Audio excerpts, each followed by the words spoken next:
कुर्बानी का जानवर खरीदने का वक्त आ चुका है। कुर्बानी को यूब अरबा से पाक होना चाहिए। कुर्बानी के अंदर आंख का नक्श, कान का नक्श, वादे बीमारी जो है और वादे लंगड़ापन नहीं होना चाहिए। इन 4 ऐबों के अलावा कोई छोटा मोटा ऐब कुर्बानी में मौजूद हो, आपका मन चाहे कर सकते हैं, ना चाहे ना करें, लेकिन दूसरों को इससे रोकना ये बात दुरुस्त नहीं है। कुर्बानी वो होनी चाहिए जो दिल को अच्छी लगे, और कुर्बानी का मकसद खुदनुमाई नहीं, माल का इजहार और इसराफ नहीं है, बल्कि कुर्बानी का मकसद वो तकवा पैदा करना है जिस तकवे ने हजरत इब्राहीम को जनाब इस्माइल के गले को छुरी चलाने के लिए मादा तैयार कर दिया।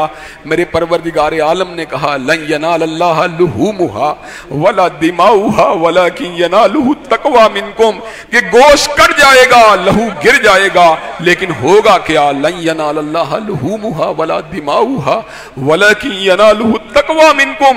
अल्लाह को तुम्हारे काटे जाने वाले गोश्त की जरूरत नहीं, अल्लाह को तुम्हारा लहू नहीं पहुंचता। वलाकिन यनालुहु तकवा मिनकुम, लेकिन उसको तुम्हारे दिल का तकवा पहुंचता है। तुम्हारे दिल की जो उसके लिए मोहब्बत है, उसके लिए प्यार है, उसके लिए खशियत है, वो चीज जो है वो अल्लाह तबारक व तआला तक ट्रांसफर होती है। हजरात गिरामी कदर, जानवर को सहाबा किराम रिज़वानुल्लाह अलैहिम अजमाइन पाला करते थे, फरबा किया करते थे, मोटा किया करते थे, इसलिए कि जो जानवर जब पाल के रिबा किया जाता है तो जहां पर जानवर को काटने का एक एहसास होता है, वहां मोहब्बत की भी एक कुर्बानी होती है। दौरे जदीद के अंदर टेक्नोलॉजी ने तरक्की की है, अब तो मशीनी ईद होती है। जनाब वाला वालदा और वालदैन जो हैं, जनाब माँ और बाप जो हैं, ओ बेटे वो जनाब वहां पे गंदगी पैदा कर देगा, और जाओ जाओ इसको बाहर ही ले जाओ। कई लोग कहते हैं यार इक्का दुक्का जो है चले 1 दिन पहले ले आना, कोई कहता 2 दिन पहले ले आना। उनसे जान छुड़ाने की कोशिश करते हैं, बस जो एक रस्म है उसके गले के ऊपर छुरी को चला दिया। कई लोग गले के ऊपर छुरी को भी नहीं चलाते। अंदर जनाब वाला ईद पढ़ने के बाद अच्छे सूट पहन के खून के छींटों से बचने वाले हाजी साहब जो हैं थोड़े फासले के ऊपर बैठे होते हैं, कसाई ही जनाब उनकी तरफ से जिम्मेदारी को अदा कर रहा होता है। हजरात गिरामी कदर, ना तुमने पाला, ना तुमने पोसा, ना तुमने छुरी को चलाया, तुमने कुर्बानी किस तरह की है।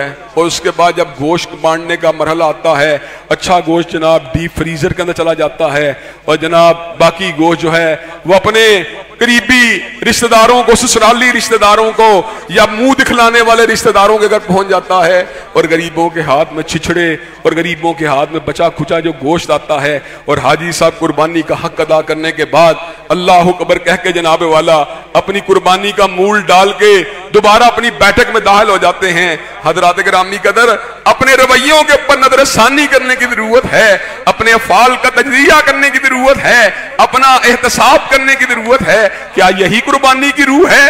क्या यही कुर्बानी का नतीजा है? क्या यही कुर्बानी की गर्दोगायत है कि हाजी साहब न जानवर पालें, न लीद को जनाब वाला साफ करने की कोशिश करें, न खून से छींटों से बचने की कोशिश करें, छुरी को भी जनाब खुद ना फेरें, और जनाब गोश्त के टुकड़े भी जो हैं वो छीछड़े जो हैं गरीबों को देकर ये बात समझे कि जनाब वाला मैंने कुर्बानी के हक को अदा कर दिया है। अल्लाह तबारक व तआला हम सब की कुर्बानियों को कबूल मंजूर फरमाए। लेकिन कुर्बानी की रूह तो कुछ और थी, कुर्बानी की स्पिरिट तो कुछ और थी, कुर्बानी का जज्बा तो कुछ और था। कुर्बानी ने तो हमें ये बात समझाई थी, हमें ये बात सिखलाई थी, इन्ना सलाती व नुसुकी व महयाया व माती लिल्लाहि रब्बिल आलमीन। बेशक मेरी नमाज़ें, बेशक मेरी कुर्बानियां, बेशक मेरा जीना, बेशक मेरा मरना, सभी कुछ अल्लाह रब्बुल आलमीन के लिए है। कुर्बानी की स्पिरिट तो ये थी, ये छुरी जो जानवर के गले के ऊपर चल रही है, कल अल्लाह तेरे रास्ते के अंदर अपनी गर्दन को भी कटवाना पड़ा, अल्लाह मैं कटवाने के लिए तैयार हूं। इब्राहीम ने तो हकीकत में इस्माइल के गले के ऊपर छुरी को रख दिया था, वो तो अल्लाह तबारक व तआला ने बचा लिया, लेकिन तू जानवर के गले के ऊपर छुरी को रखने से घबरा रहा है, तू जानवर को भी उसके गोश्त को भी तकसीम करने से कतरा रहा है। अल्लाह तबारक व तआला हम सबको कुर्बानी की स्पिरिट और इसके फलसफे को समझने की तौफीक अता फरमा दे।